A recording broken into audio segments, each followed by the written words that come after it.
Hello, everyone. It's Alan Schimmel, DevOps.com, here for another great DevOps webinar.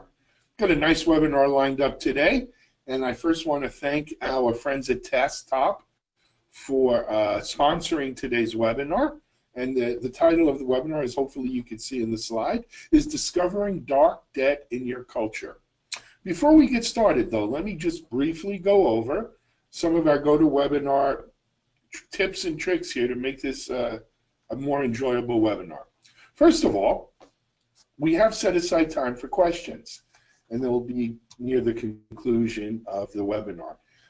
If you folks can look at your GoToWebinar control panel, in most cases it's in the top right-hand corner of your screen, you will see a GoToWebinar section marked questions. And if you hit the little caret or arrow, it'll expand. You can see that you could type your questions in there.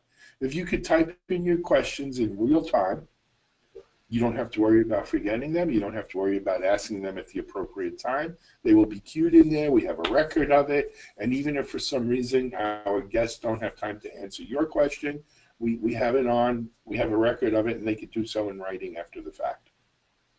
So please, if you have a question about anything in our presentation today, take the time in real time. Don't wait till later. Type it in, and you're queued and ready to go.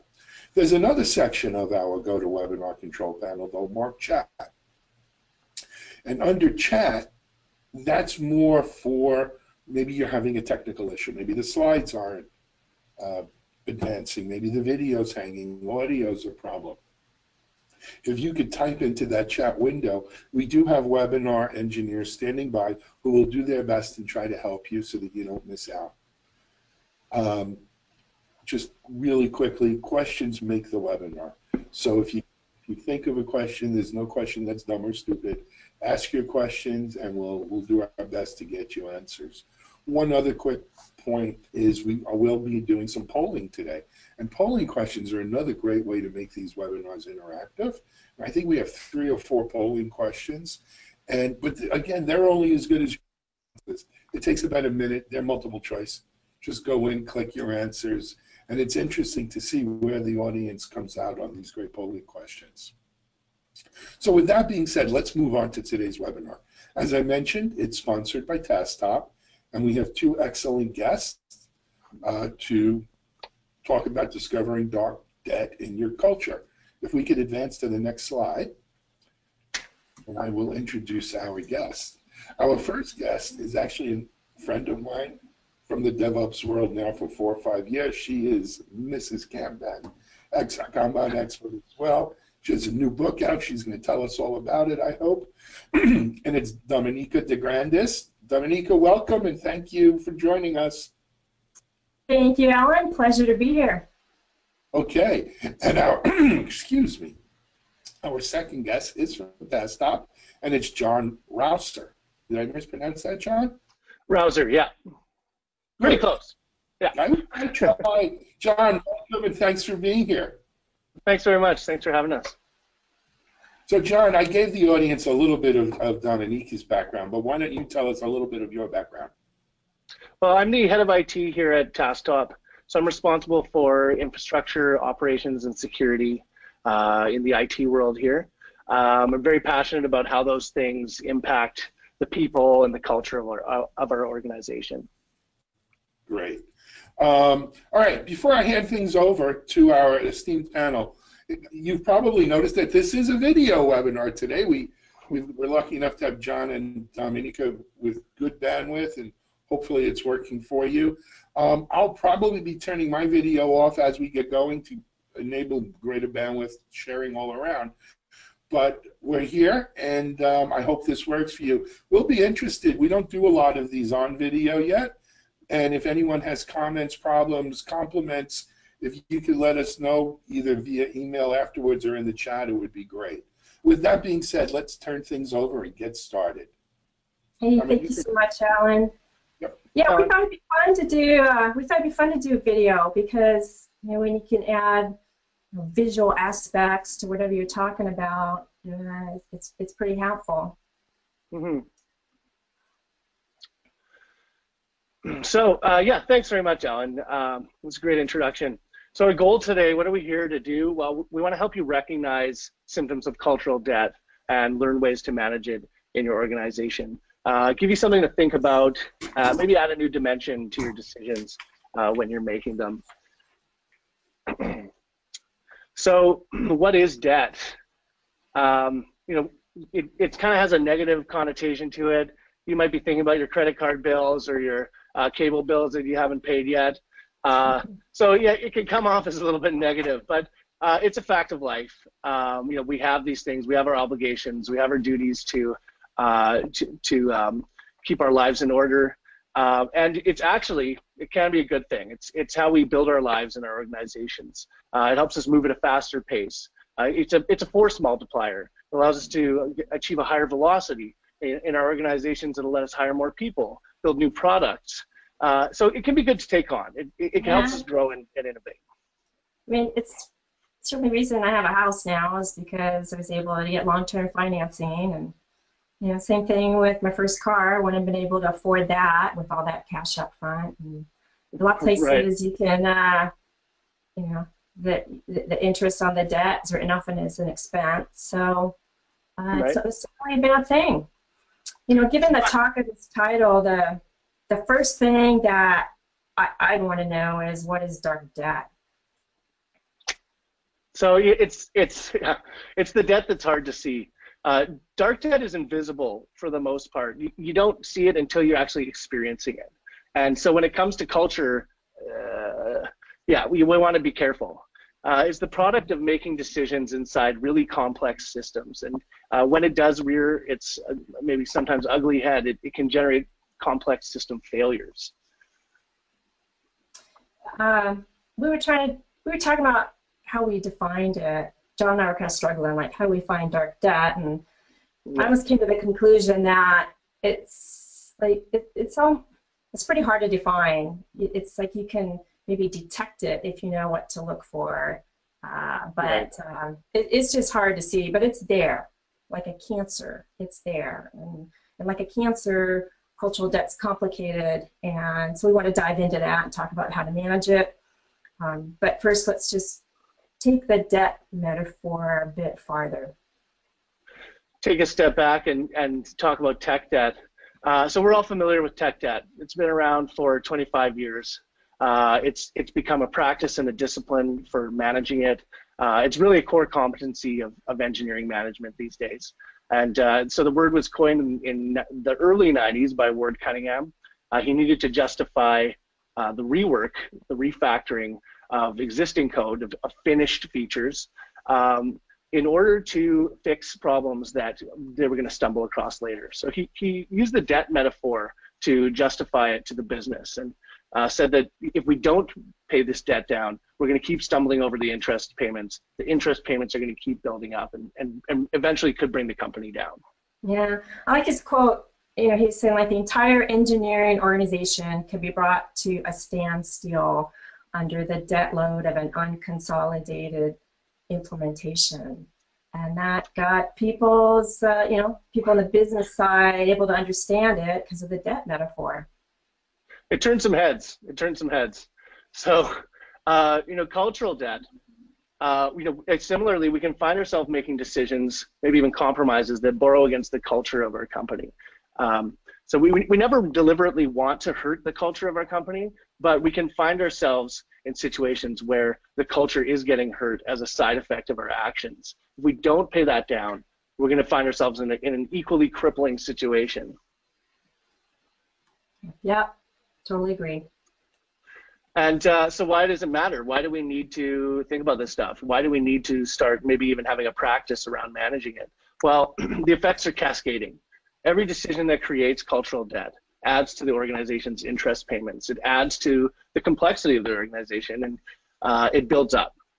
And secondly, it impacts the whole system. So decisions that create cultural debt cross team boundaries. They go wide-ranging in the organization. Local decisions made by a single team can set up the entire organization for cultural debt. I want to make this point about misalignment. I don't think we can talk about misalignment enough.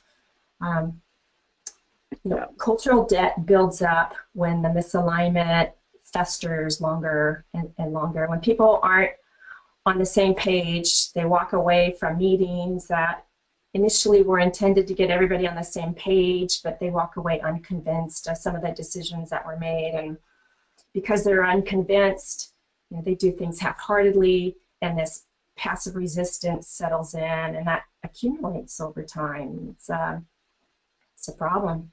So, you know, if the cause of passive resistance is ignored, then cultural debt's going to continue to grow, kind of like the reverse of compound interest. So let's just dive into some of these attributes here. Oh no, wait, we got a poll.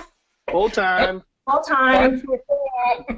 Guys, we've never done polls with video. Let's keep our fingers crossed, and you know, we are feedback loop and DevOpsing it. So, to what extent do you discuss debt in your organization, or is it, you know, pardon the pun, swept under the rug? Select only one of the following, please. We discuss debt and have a plan for managing it. We discuss it but don't really have a process or plan for managing it. Or we rarely or never discuss debt. Sounds like a family conversation almost, doesn't it? Anyway, if you could answer here, we'd appreciate it. And we are going, come on, we've got only about 2/3 of you who voted. There's got to be more out there. We'll close voting off, though, in 5, 4, 3, 2, 1. Okay, let's see what the survey says. And we're back. Nope, we're not back yet. So, okay.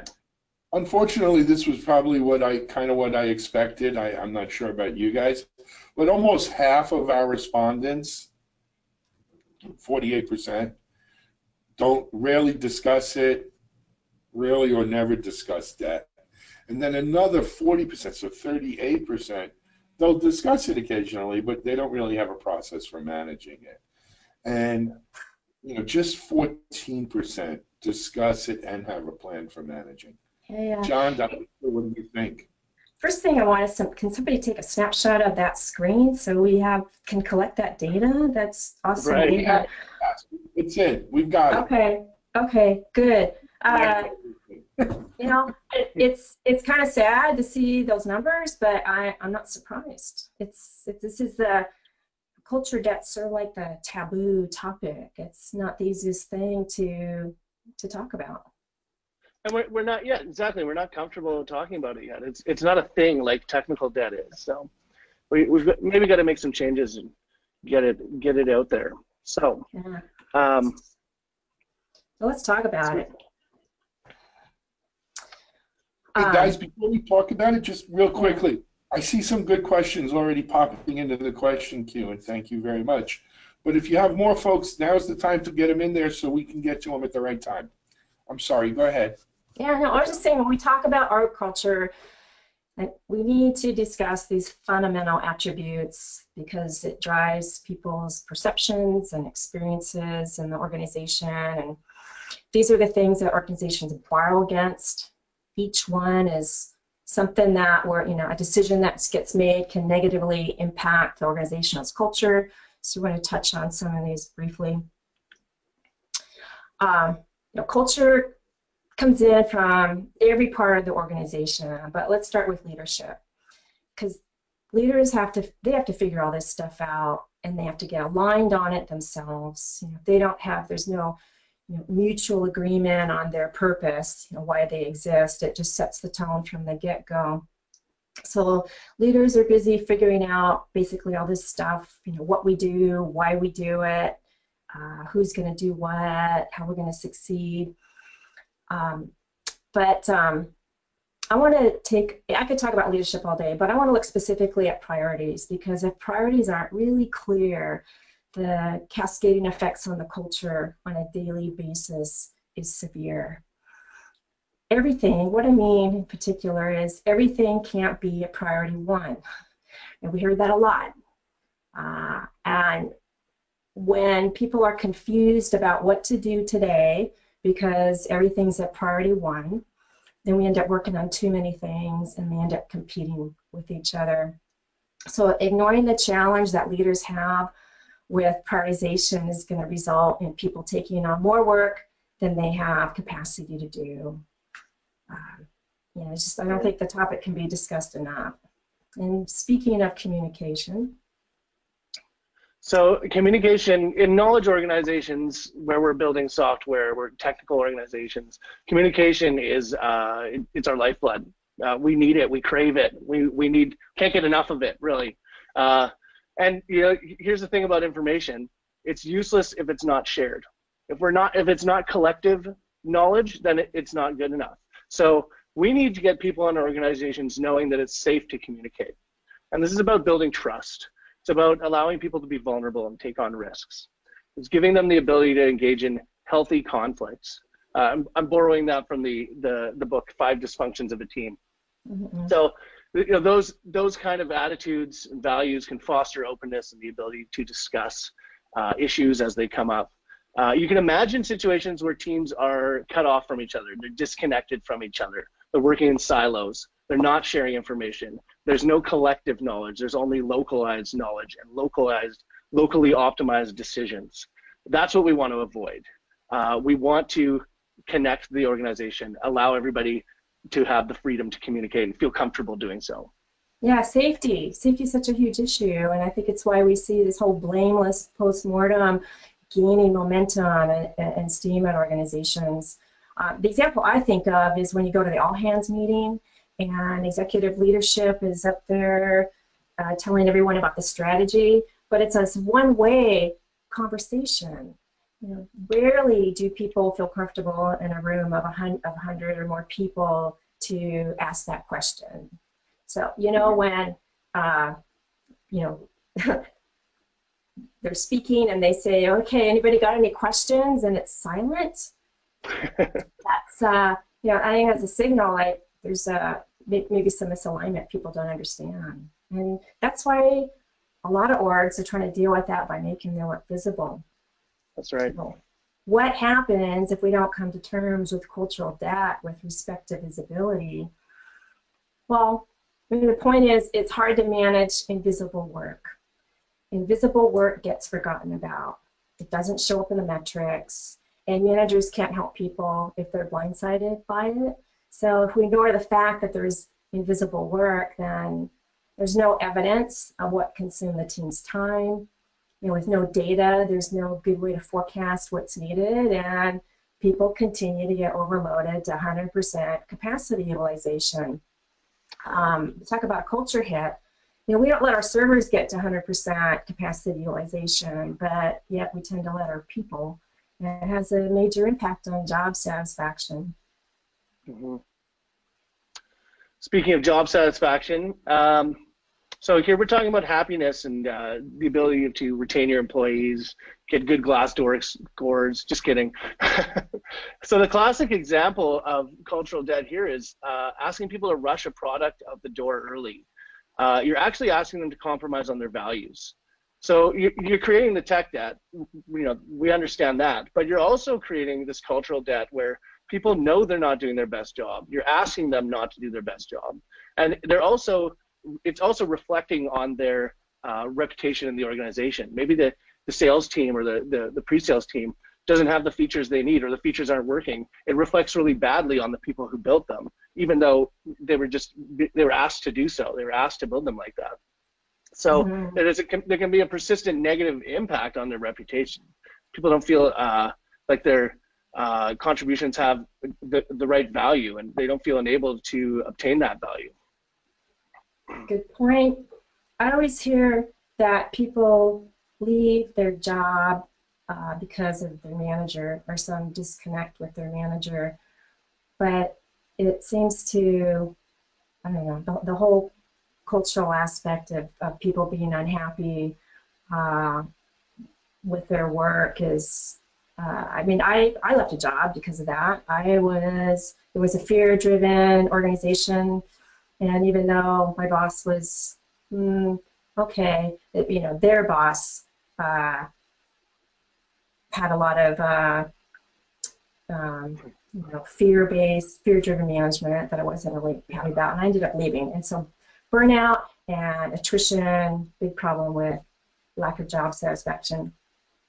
And that fear-based leadership, it makes it really hard to learn, doesn't it?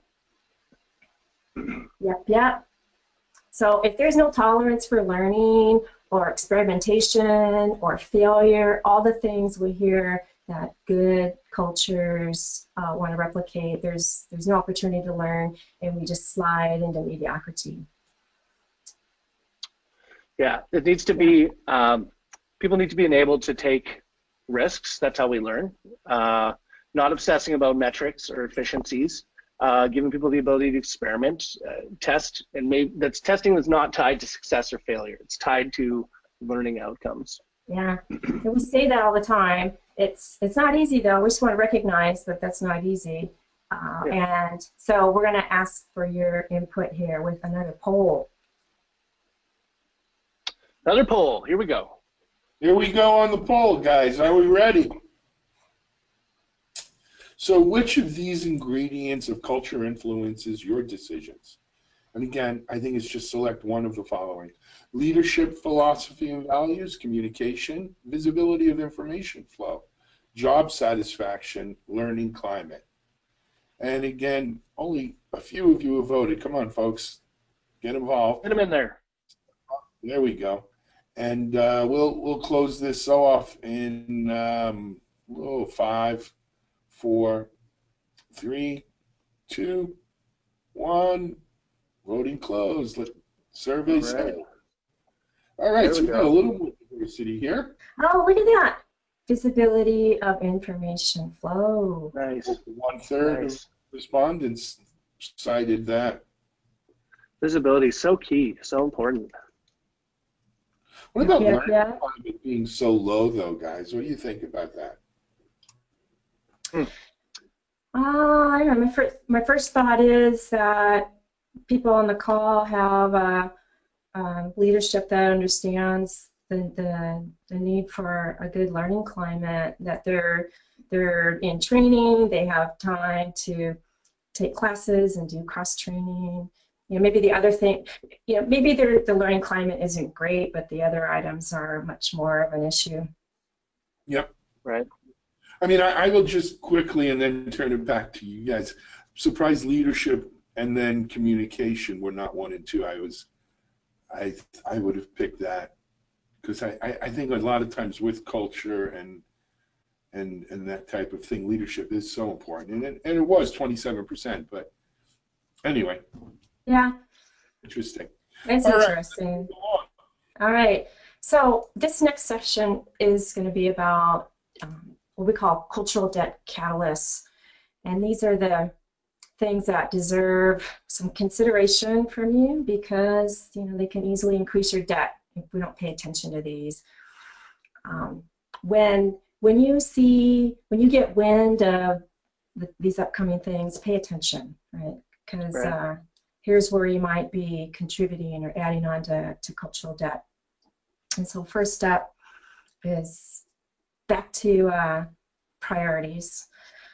Competing and conflicting priorities result in all kinds of bad stuff. Stale work, right? That's work that just sits on hold, like in the bottom of this board here, and that horizontal swim lane that says work that is on hold because they're working on all these other things. With that stale work, it means that work takes longer to do, so your cycle time increases, your throughput goes down, your quality goes down. And you can see that if you're capturing the right kind of metrics, and it's why collecting the right kind of metrics is so important. When you can see the delay and the waste from what I call zombie projects and blocked work, pay attention to the energy in the culture. A zombie project, actually that term came from Don Reinertson. That's a project that it doesn't get the love it needs. It doesn't get the budget, it doesn't get the resources, it doesn't get the head count, but nobody wants to kill it. But it's just sitting there and it consumes people's energy. And so the question I have for you folks is kind of an exercise, a takeaway is, how do you prioritize? That's really a key thing, is explicitly figuring out what the prioritization policy is. You know, are conflicting priorities an issue for you? How do you prioritize? if it's all from the highest paid person's prioritization, the hippo prioritization, then we can be at the mercy of their cognitive bias. You know, sometimes we're wrong when we're really confident. So keep that in mind. I'll tell you something, Dominica, that everybody who puts a ticket in my help desk thinks that it's priority number one. So yeah, if everything's a priority one, nothing is a priority one.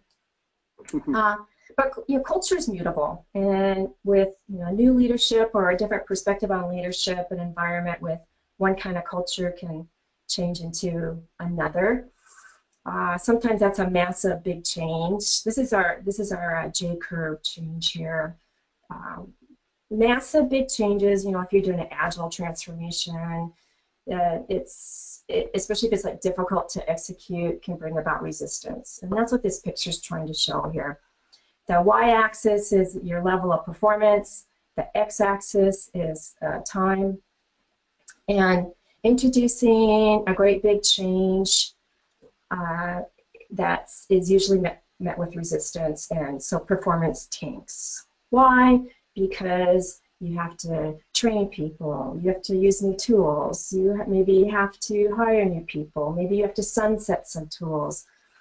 And eventually, if that trend keeps going, you fall into chaos. If the performance sinks low enough, somebody ends up getting fired, and it can take a long time before you get back up to integrating your new good practices into your system.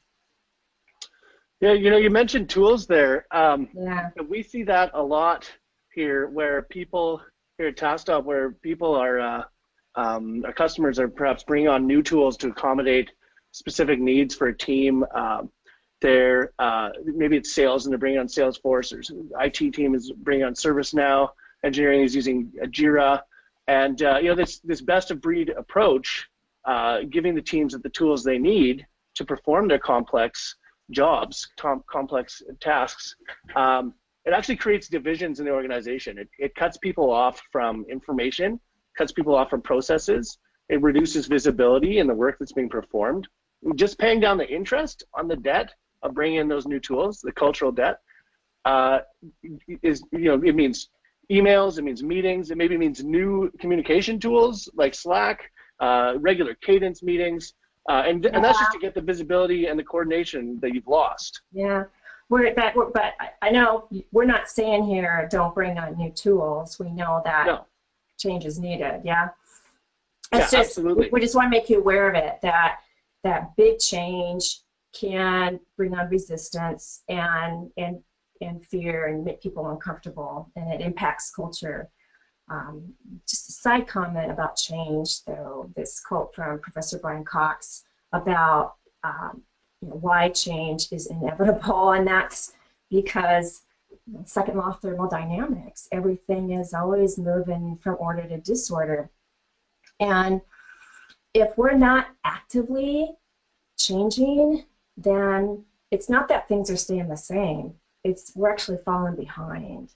So in order just to keep up, in order just to stay the same, we need to be evolving and changing over time.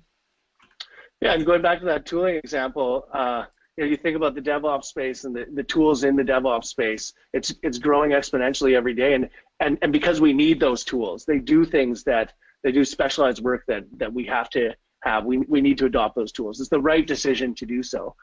We just have to manage the cultural debt. That's what it's about. Yeah, help people evolve. Okay, right. So symptoms of cultural debt with respect to feedback. Point here is watch out for situations where people won't give or won't receive the feedback that they need. Often we take feedback for, it's just normally not part of a plan, right? Yeah. Unless you're doing your blameless postmortems. And when you're working in a complex environment, a DevOps environment where failure and recovery from failure are necessary, they're almost competencies, and you want to get good at doing those things. So that, you know, the ability to get feedback, to do blameless postmortems, these have become indispensable tools for these organizations. Again, they're part of they need to be woven into the fabric of the organization. Have you seen that book, Crucial Conversations? You read that? I have. Yes. I recommend that to everybody. It's a way to have the hard combos, if you're uncomfortable giving feedback, which a lot of us are, and receiving it.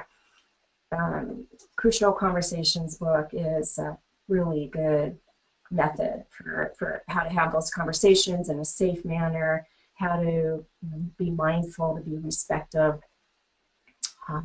So check that out. Right.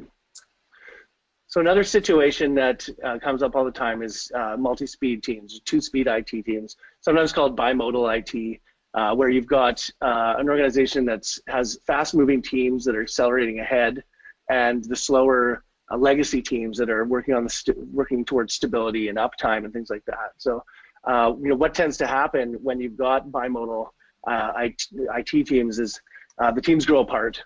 One team starts to become the good team, even the cool team, and the other team not so much. Rivalry develops, knowledge silos are forming, double work is getting performed, and you've got a toxic environment for collaboration. The longer this bimodal structure sticks around, the deeper the divide, the more difficult it is to reconcile when you need to. Kind of reminds me of companies that have innovation labs. If they're not careful, that creates a big divide too, because the people on the innovation lab team get special privileges. They get lunch brought in. They don't have to follow the rules. They get to make up new process and start with a fresh start. And meanwhile, everybody else is working on old, complex systems. And, they want to be a part of the cool kids too. Okay. Last step on our symptoms of cultural debt, we call this running with sharp metrics. And nice. This is, Eli Goldratt, author of The Goal, which is all about the theory of constraints, which is about managing bottlenecks, has this famous saying, and Julia Wester always points out, she's everyday Kanban, she always points, and this is her drawing, by the way, she always points out how people say the first part of this, like me, like, tell me how you're going to measure me, and I'm going to tell you how I'm going to behave. Which resonates with people, but she likes to add the second part in there. If you measure me in an illogical way, don't complain about my illogical behavior. And we see this all the time. If people are being targeted to, say, reduce their cycle time by 15% or something, what happens? If there's no other metrics that are going to balance that metric out, then people are going to start to game the system based on how to reduce their cycle time. And so how do they do that? They say, and this is a true story, they, at an organization I worked at, they said, well, you know what? Let's just measure cycle time from Monday through Friday. And count all the weekend work we do. And this was a disaster because the metrics were wrong, people knew it.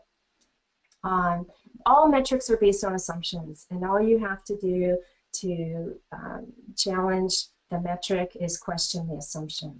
So keep that in mind.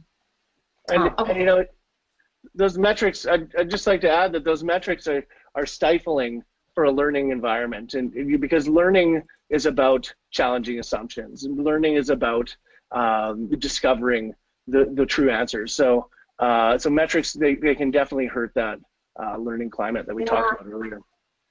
Well, I think it's how people are the metrics that we're using. We want to move away from measuring individuals, right? We want to start measuring the work itself and not the people. So I think metrics are good as long as they're the right kind of metrics and they're not introducing fear or unsafe situations in the culture. Okay, we have another poll coming up. Another poll. That time? That time. Which of these cultural debt catalysts are affecting your organizations? And you can select more than one here, guys. So select all that apply. Select conflicting priorities, big changes, lack of feedback, multi-speed teams, running with short metrics. And again, you can select more than one, so feel free. And, you know, come on, let's get the votes in so we can see what they have to say and what the results are. We can move along. So guys, if you can, please vote. We're going to close voting off here in 5, 4, 3, 2. Come on, get them last votes in. 1. Beautiful. Thank you. Survey says. Oh, conflicting parties. Yeah. Nice. That's not close. I'm happy to see that, actually, because I think I've been talking about it for a while, and it's huge impact to our culture, and I think we need to find better ways to bring visibility to conflicting priorities so people can figure out what to do about it. And speaking about what to do about things, this third section here is on cultural debt management. We wanted to cover kind of like these 3 parts with understanding the symptoms, creating safety, and then visualizing the flow of work. And so here's kind of got like one slide all on this summary of cultural debt. You know, what are the early indicators and what are the like we're in trouble indicators? It's kind of what this list is here. Like how do you know you have a misalignment problem? You know, I feel like I covered conflicting priorities pretty good earlier on and unplanned work.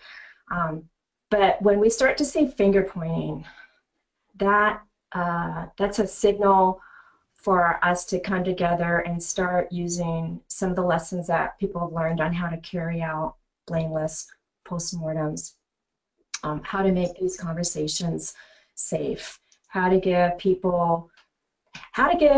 find a format, a forum that gives people an opportunity to provide their input and feel safe about doing it. Otherwise, we get the finger pointing. Yeah, these to me are kind of like code smells. So if you're familiar with code smells, the code smells are surface level indications in source code that usually correspond to a deeper problem in the overall system. So when you see a bunch of code smells building up, that's the time to start looking at refactoring your code. Now you see a bunch of these cultural smells building up. Maybe it's time to start looking at some of the decisions that you may have made in the past that are that need to be looked at, need to be rethought. I don't want to say refactor your organization. I wanted to say that, but I didn't say it. So.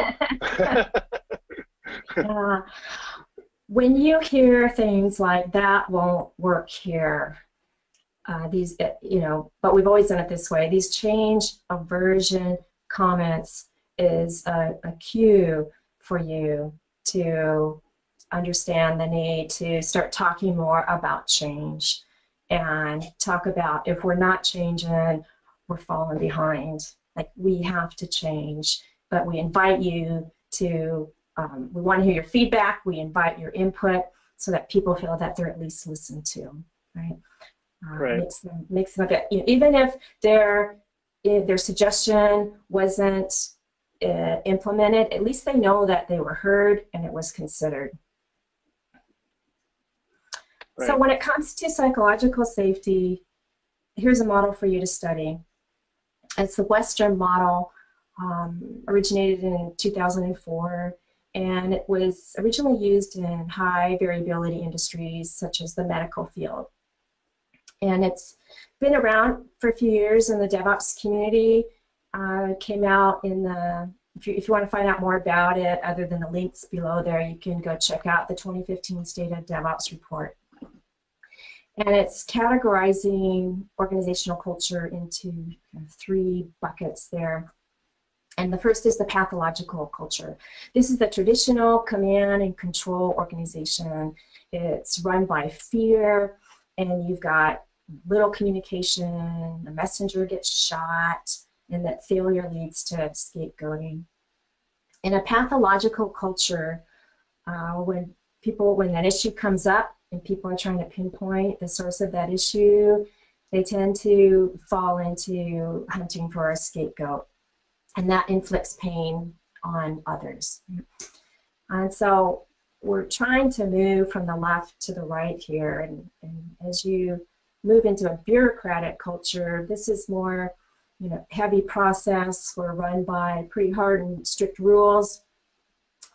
Messengers aren't shot, but they're somewhat neglected.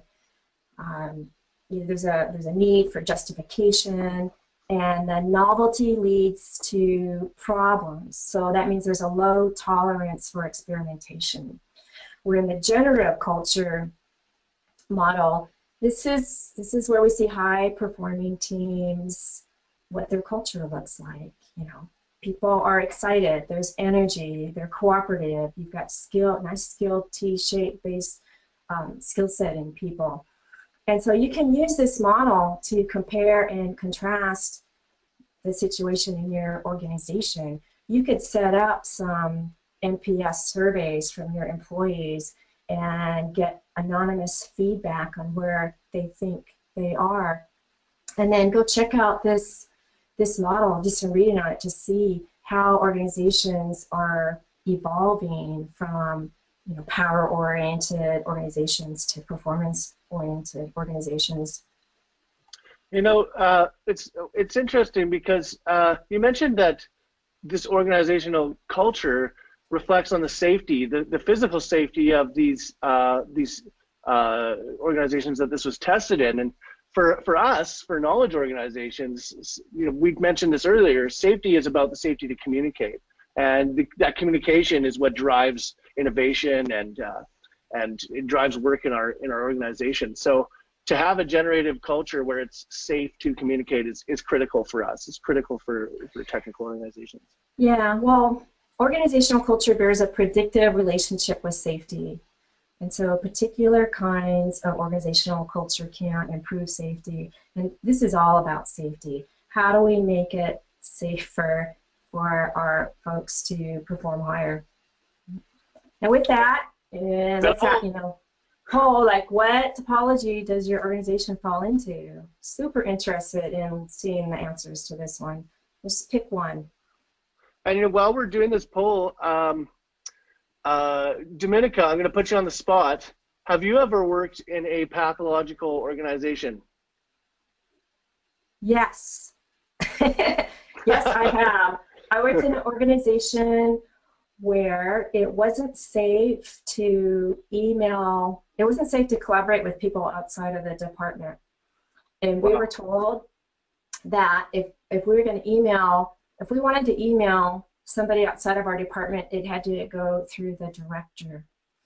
Whoa. So you can imagine the constraint in the system with that. Wow. And here's our results. Bureaucratic. Well, it's comforting to see that the pathological is pretty low, but I do, my heart goes out to people who are in that situation. That's a tough one. Yeah. Here's an example of what Nicole Forsgren was doing at Chef in order to get feedback and to start to measure culture. Because I was in a meeting with her, we were trying to find metrics for culture, and we were getting pushback. People were saying, you can't measure culture, and she's like, you want to bet? And so they started doing this at Chef. These 6 questions, and these are all questions that show up in a generative culture. And so anonymous survey, people can answer these questions, and it's excellent feedback for the organization to see what the people are thinking about the culture. Excellent. Now, 2 of the most influential communities that have influenced DevOps are the lean movement and the safety movement. And much of the language we use in our daily work can be traced to these 2 fields. We've been talking about psychological safety, but there's also the scientific method for improving our work and systems thinking. And so DevOps practices, keep in mind, these fundamental lean elements, the lean house pillars like respect for people, The flow of information and making work visible, that all stems from Lean. And when we combine that with the work that the safety community has been doing, this is what has created the DevOps culture. There's been many studies available to learn more about culture. Google has an interesting one because it debunks the whole myth about, you got to hire rock stars. The result on this one was that who on the team matters less than how the team members interact, and how if people feel safe to talk about the errors, that's much more important. There's an experience report by Paulo Thrasher from the DevOps Enterprise Summit from 2015. Alan, maybe you remember this one. Paulo Thrasher spent the last 17 years trying to implement agile culture in the federal government. And this is a view of how they went about doing that. And basically, it involved an exercise visualizing the whole system and getting everybody in the room. I mean, everybody. Product owners, government PMs, business analysts, lead engineers, contractors, just, you named it. And what this did is it allowed them to have a constructive conversation on what was working and what wasn't. And it revealed how one functional area created problems downstream. And that was huge, because before, these teams weren't talking to each other, and after this, they were. And the point here is, if the federal government can do it, if the federal government can do DevOps, so can your organization. But maybe you don't have a Paulo Thrasher in your organization. And if that's the case, just start where you're at. Start with your own team, or maybe the team that's downstream from you, and start making your work visible, make your dependencies visible. Like on this board here, we've got 2 teams and they have dependencies on each other, and so we're doing whatever we can to make those visible. And then once you have, so a parent of 2 on the team dev board is dependent on 2 items on the team ops board there. And then once you have your team boards up and running, you can expand that to include program level boards. So you start small, build out, and a program level work and team level work is often disconnected. And when you can connect that all the way through the value stream, it's going to help teams upstream from you. It's going to help teams downstream from you gain understanding of your workload. And then your scrums and your stand-ups can start to mature into sessions about how to unblock work, how to help other people get something done, instead of a stand-up where you just go around the room and tell people what you did today and what you're doing tomorrow. That's rather boring. If your work is visible, you don't have to do that. It's obvious. People can see it. That time is much better spent to say, hey, I need help on this. Right? Let's look at the blockers instead. This also heavily impacts on satisfaction. I mean, people want to be a part of something. People want to they want to be connected to the outcomes of their work, and so visibility ensures that. I love this slide because it's about perspective. It puts this enormous iceberg into perspective. And whether you're an analyst or a project manager, a sysadmin or a CIO, it's everyone's responsibility to have that perspective and understand how their decisions are going to affect culture, how their decisions are going to cascade across the organization, cross boundaries, and impact our lives. So, John, the problem with this slide is that now I want to go there. I want to go see that. Where is that? That's actually up here in Canada, just off the coast of Halifax. Yeah, beautiful, beautiful area. Yeah. Love it. Love it. Okay, well, we're out of time, and we promised to leave time for people to ask questions and answer questions, and so we have plenty of. Okay. We have plenty of them. Before we start, though, just really quickly, want to draw your attention to the slide up here that's up here now, and that is around DevOps Enterprise Summit, which Dominica mentioned a few times, and John. That's coming up not next week, the week after in San Francisco. Dominica will be doing a book signing there. Task Top is over at booth number 2, key booth on the expo floor. And it's a great, if you're into DevOps, if you're into any of this kind of stuff, it's a great, great conference to check out. But let's go jump into some of these questions here. So first from Jason Gronin, can you give an example of what that communication can look like, cadence, or who's participating? This goes back to earlier in the event, in the slides, obviously. Right. So we're talking about essentially compensating for cutting teams off from each other. So when you've got two teams that have information that each other needs, but that information is getting entered into and stored into two different tools. Say your engineering team is working in Jira and your testing team is working in HPQC. They're cut off from the knowledge, the information that they need to do their jobs. So we compensate, we pay the interest for that debt by setting up the cadence meetings, by increased, more noisy communication, and so on. And that's what we have to do in order to share that information back and forth. The results, the results of each other's work, and so that's expensive. That's an expensive debt to carry. Absolutely. My take on that is 3 ways basically to do the communication. You've got stand-ups where you can give feedback. Communication is largely about feedback, right, and understanding the health of the organization. There's ops reviews. That's where you're looking at the data, looking at the metrics, and then there's lean coffee. And I don't have time to go into lean coffee right now, but just Google lean coffee, and we'll be doing lean coffees at DevOps Day at the DevOps Enterprise Summit. It's a great way to have a conversation with like-minded people. Absolutely. All right, next question. So how do you address technical debt before it becomes a disaster? Or no? I mean, and that's what this is all about today. Is that it's dark. So start from the idea that you're not going to be able to see it, but you can anticipate it.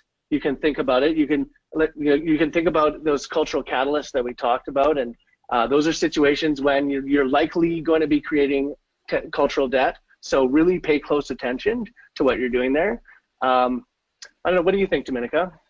I have a bit of experience with that. What we did in one organization was actually take a video. The problem was time.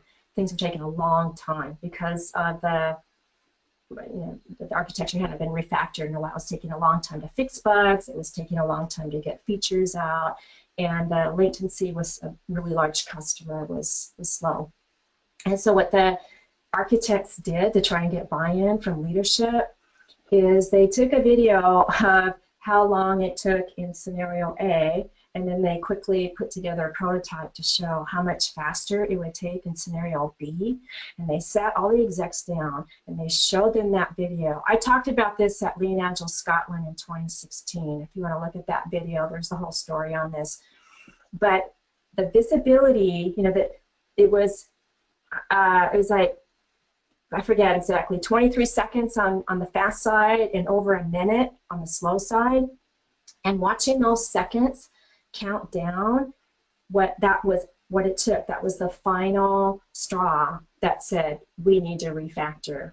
So having a visual, a real video showing the difference in time is what made it happen at one org. Amazing. Absolutely. All right. Next question from Sridaha. Will technical debt snowball to a bigger problem always, or are there some exceptions that can be drawn? Well, no, because the idea is that we have a discipline around managing it. So I've worked in companies where as soon as tech debt is created, we're all thinking about tech debt. We're all thinking about what it looks like. We all understand what it looks like, what it means. And so when we're creating it, we know we're creating it. You're creating tech debt when you're doing it. You log it. You create an issue and you mark it as tech debt and you come back to it. And then you devote part of your cycles to managing tech debt. So you want to be, maybe 20% of your work per cycle is working on tech debt. Absolutely. Allocate capacity for tech debt. You need buy-in to do this, though. You need buy-in from leadership to set aside some of your capacity for tech debt. I always think of what Mark Schwartz says. It's an on fixing tech debt. You always have tech debt. It's the ability to fix it as you go that's going to help you manage it better. Right. Okay. We have a few questions, and if you don't mind, I'm going to kind of paraphrase and lump them together. And Okay. they range the gamut from, well, bringing up technical debt is a capital offense in our organization to, Whoa. It's unsafe. Yeah. Yeah. Unsafe. Yeah. There's the safety.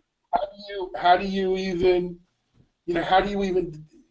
address this if you don't talk about it? Oh, so I was a build engineer for many years. My background is configuration management, source code, merging and branching, and release management.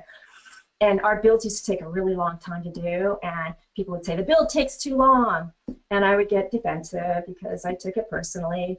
And so I started capturing the data that showed how long builds actually took to do.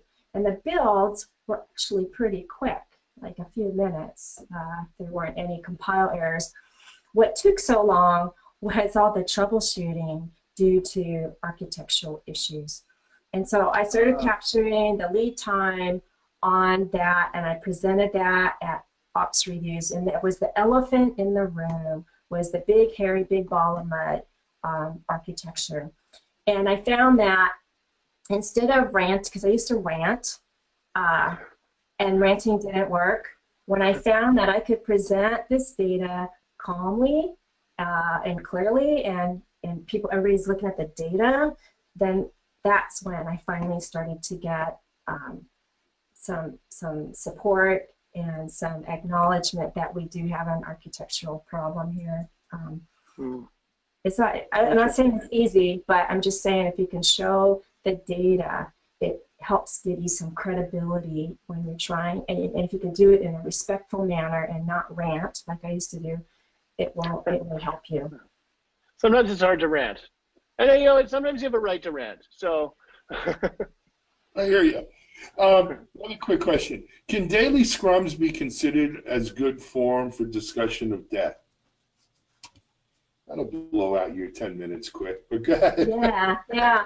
Well, not if the daily scrum is just saying what you're doing today and what you're doing tomorrow and what you did yesterday. There's not, it needs to be, the topic needs to be related around something that's about cultural debt, not just what, if you're going around the room and everybody's saying what they did, what's the focus of the scrum? It's on the people, it's on the individuals. We need the focus to be on the work, and yes, to deal with cultural debt, because the evidence will be in the work. It'll be long cycle time, quality will be poor, throughput goes down, all of the metrics, they'll show you, they'll give you the evidence, if it's the right metrics and you're tracking them right, to start to have those conversations. And the other thing is to get everybody in the room and do a big value stream mapping exercise, like what I showed you with Paulo Thrasher's example. So, I think the goal is also to get this idea of cultural debt into people's consciousness, and when they're making a decision, when something comes up at Scrum that could involve cultural debt, somebody's out there saying, hey, you know what? You're starting to use this new language or bring on this new test suite, that's got cultural debt with it. We need to think about that. How's that going to impact the people who have never used that language before? Is that going to alienate anybody? We really want to be asking these questions when we're making these decisions, not just making them and thinking only about the technical side of them.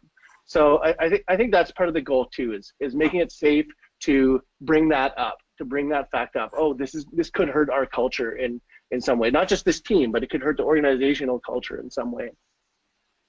One last point, Alan, is what if you had a culture or you agreed on a rule where you could say up front, if you're not comfortable answering that question, it's okay. Let us know. Like, it's okay to say, I'm not comfortable answering that question.